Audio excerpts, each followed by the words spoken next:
एक बार की बात है, मैं एक गांव में गया। बस ने मुझे किसी कच्चे रास्ते पर उतार दिया। वहां आसपास कुछ पेड़ पौधे थे और एक कच्चा रास्ता गांव के अंदर जाता था। एक पेड़ पर 8-10 कौवे बैठे थे। मुझे देखकर वो सारे बेतहाशा चिल्लाने लगे। मैं उन्हें अनदेखा करके गांव की ओर आगे बढ़ गया। आगे कुछ कच्चे मकान नजर आए।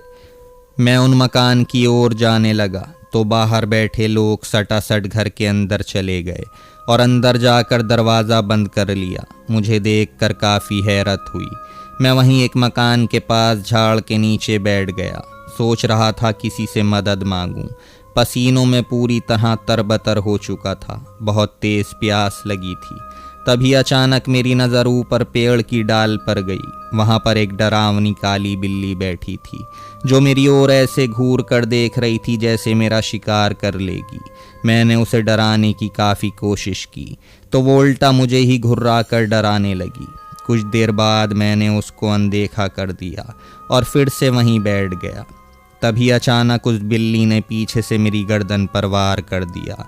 उसने अपने चारों बड़े दांत मेरी गर्दन पर गड़ा दिए और चारों पैरों के पंजे से मेरे कंधे नोचने लगी। मैंने फौरन उसे दूर हटाया और वहाँ से खड़ा हो गया। ये सब चल ही रहा था, तभी वहाँ पर एक डाकिया निकला और उसने मुझसे पूछा कि मैं वहाँ क्यों आया हूँ। मैंने उसे अपना मकसद बताया तो उसने कहा कि यहाँ के लोग आपकी कोई मदद नहीं करेंगे। ये सारे डरे सहमे लोग हैं। इस गांव में रात को भूत प्रेत का तांडव होता है। तुम भी यहाँ से चले जाओ। मेरे इसरार करने पर उस डाकिये ने कहा कि सामने हमारा घर है, वहाँ कोई नहीं रहता। हम इस गांव को छोड़ चुके हैं और पास के गांव में रहते हैं। यदि आप चाहें तो मैं उस बंद घर की चाबी आपको दे दूंगा। मैंने फ़ौरन हाँ बोल दी क्योंकि वही मेरी सबसे बड़ी समस्या थी। क्योंकि मुझे गांव में रहने के लिए एक छत चाहिए थी। अब गांव में एक घर मिल चुका था और आगे फ़ौरन मुझे अपना काम भी शुरू करना था। लेकिन मैं बहुत ज़्यादा डरा हुआ था। गांव का कोई भी शख्स मेरी मदद करने को तैयार नहीं था। वो डाकिया भी वहाँ से जा चुका था। गला सूख चुका था। गले पर थोड़ी मरहम पट्टी करने के बाद मैंने काम शुरू किया क्योंकि मेरे गले में गहरा ज़ख्म हो चुका था और लगातार खून बह रहा था।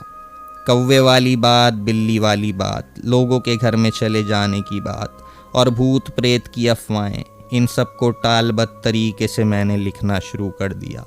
उस गांव में मेरे लिए भरपूर मसाला था जो कि मुझे चाहिए था और डाकिये का मकान भी काफ़ी बड़ा था। तो शांति से मैं अपने काम में जुट गया। रात के करीब 2 बजे मैंने लिखकर अपना लैपटॉप स्विच ऑफ कर दिया और खिड़की से चौक पर नज़र डाली। खिड़की से बाहर देखा और मैं मन ही मन हंसते हुए बोल पड़ा, ज़रा देखूं तो भूत प्रेत का कुछ तांडव हो भी रहा है या लोग वैसे ही सबको उल्लू बनाते हैं। खिड़की से ज़रा झांक कर देखा तो मेरे रोंगटे खड़े हो गए। एक आदमी एक लड़की का गला दबा रहा था और एक आदमी उस बिल्ली वाले पेड़ पर रस्सी लटका रहा था जिस पेड़ पर बिल्ली बैठी देखी थी। फिर उन्होंने उस लड़की को बालों से पकड़कर पेड़ के पास घसीटा और उसके गले में रस्सी डाल दी। और इतना देखकर मैंने कोहराम मचा दिया। मेरे हाथ में जो कुछ भी आया उसे लेकर मैं चिल्लाता हुआ फौरन पेड़ की तरफ भागा क्योंकि मेरा मकसद उस लड़की को उन 2 हैवानों से बचाना था। जब तक मैं वहां पहुंचा तब तक उन दोनों ने लड़की को पेड़ पर फांसी देकर लटका दिया था और लड़की तड़प रही थी। जैसे ही मैं पेड़ तक पहुंचा वहां कुछ भी नहीं था। वो दोनों दरिंदे और पेड़ पर लटकी हुई लड़की सब गायब थे। ये सब देखकर तो मेरे होश ही उड़ गए थे। गांव के सब लोग खिड़की से मेरी ओर देख तो रहे थे पर कोई बाहर नहीं आ रहा था। मैंने देखा कि पेड़ पर वो काली बिल्ली अब भी मौजूद थी और मुझे ही घूर रही थी। मैंने नज़र घुमाकर उस घर की ओर देखा जहां पर मैं ठहरा हुआ था। मुझे उस घर में कोई टहलता नज़र आया। मेरा तो दिल ही बैठ गया था। फिर मैंने उसी मकान की छत की ओर देखा और नज़र डाली तो मैंने देखा कि वो दोनों दरिंदे और वो लड़की तीनों अब एक साथ हैं। उस डाकिये के मकान की छत पर टहल रहे हैं। अब मेरी पूरी तरह से सट्टी पट्टी गुम हो चुकी थी। मैं समझ चुका था कि गलत जगह हाथ डाल दिया है। मैं पूरी रात वहीं चौक पर खड़ा रहा और सिसकता रहा क्योंकि उस पेड़ के ऊपर भी वो कमीनी बिल्ली मेरे खून की प्यासी बैठी थी और डाकिए के घर के अंदर पता नहीं कौन टहल रहा था, जैसे एक साया हो। जैसे तैसे करके सुबह हो गई तो मैंने फ़ौरन अपना सामान पैक करने की सोची। मैं घर के अंदर गया और अपना सामान पैक करना शुरू करा और ताला लेकर दरवाजे की ओर भागा। अभी मैं दरवाज़ा बंद करने ही वाला था कि मेरी नज़र दीवार पर पड़ी। वहाँ जो देखा उसे देखकर मेरी ज़बान हलक से नीचे उतर गई, दम सूख गया। उस दीवार पर उसी डाकिए की हार चढ़ी हुई फ़ोटो थी जिसने मुझे रहने के लिए ये मकान दिया था, और उस तस्वीर पर उसके जन्म और मरण की तारीख लिखी थी। वो डाकिया 20 साल पहले ही मर चुका था। एक सवाल आया कि मैं जिससे मिला था वो कौन था। तब मैंने दिमाग दौड़ाया और सोचा कि शायद वो उसका प्रेत था। अब मैंने 1 मिनट भी वहाँ रुकना मुनासिब नहीं समझा और फ़ौरन उस गांव से जाने का फ़ैसला किया। अपना बैग हाथ में लिए, ताला चाबी वहीं फेंक कर मैं दौड़कर उस गांव के बाहर भाग आया। पास के गांव पर चाय की दुकान वाले को उस मनहूस गांव का रहस्य पूछा तो उसने कहा कि पेड़ के पास दिखने वाली लड़की उसी डाकिए की बेटी है जिसे गांव के सरपंच के 2 बेटों ने मार कर लटका दिया था। और उसने जो कहानी सुनाई वो इस प्रकार है। बात आज से 21 साल पहले की है। ये गांव हंसता खेलता गांव हुआ करता था। छोटा ज़रूर था लेकिन सभी परिवार एक दूसरे का आदर सत्कार करते थे। गांव के अंदर कुल 24 से 25 परिवार रहते थे और जिसमें वो डाकिया जिसका नाम मुरारी लाल था। मुरारी लाल 10 साल से डाकिए की नौकरी करता था। कभी कभी उसे गांव से बाहर भी डाक लेकर जाना पड़ता था। मुरारी लाल को एक बेटी थी जिसका नाम पूनम था। पूनम 15 साल की थी और 10वीं कक्षा की छात्रा थी। तभी गांव के ही सरपंच के एक बेटे का दिल पूनम पर आ जाता है और वो रोज़ उसका रास्ते में पीछा करने लगता है। गांव के सरपंच की आसपास के गांव में भी काफ़ी धाक थी। सभी उसकी इज्जत करते थे लेकिन कोई सरपंच के सामने ऊंची आवाज़ में बात तक नहीं कर पाता था। सरपंच के 2 बेटे थे। दोनों एक नंबर के निकम्मे थे जो अपने बाप के पैसों पर ऐश करते थे। दोनों दिन भर शराब के नशे में रहते और गांव की लड़कियों पर बुरी नज़र रखते थे।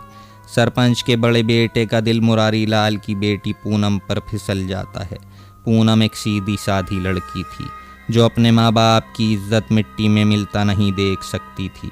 पूनम ने पहले सरपंच के बेटे को काफ़ी समझाया कि वो उसका पीछा ना करे वरना वो अपने पिता से शिकायत करेगी, लेकिन सरपंच के बेटे को ताकत का नशा था। वो फिर भी लगातार पूनम को परेशान करता रहता है।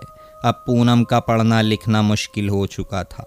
एक दिन पूनम ने अपने पिता मुरारी लाल को सारी बात बताई और कहा पिताजी सरपंच का बेटा उसको परेशान करता है। मुरारी लाल ये सुनकर गुस्से से आग बबूला हो जाता है और सरपंच के घर जाकर उसके बेटे की शिकायत करता है। सरपंच को लगा कि उसकी बहुत बेइज्जती हुई है। उसने उल्टा मुरारी लाल की बेटी को ही आवारा बदजलन कहना शुरू कर दिया। उस दिन तो मुरारी लाल वापस घर लौट आया। उसे लगा सरपंच अपने बेटे को समझा देगा, लेकिन सरपंच के बेटे को जब ये पता चला तो उसने बदला लेने की ठानी। और एक रोज़ की बात है, मुरारी लाल डाक लेकर दूसरे गांव गया हुआ था।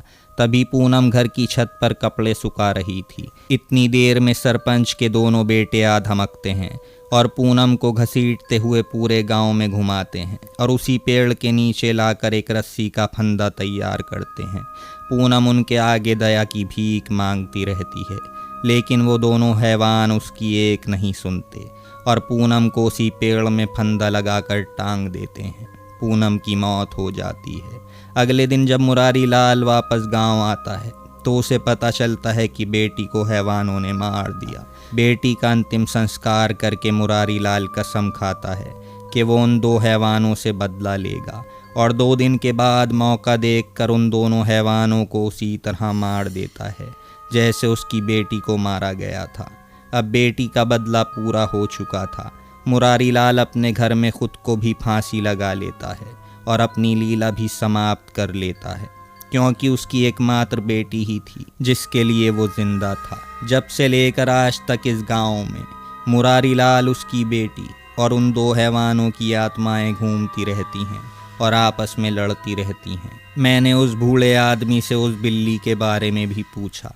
तब उस बूढ़े आदमी ने बताया, साहब वो बिल्ली पूनम ने घर में पाल रखी थी और पूनम के मरने के बाद उसने भी अपनी जान दे दी।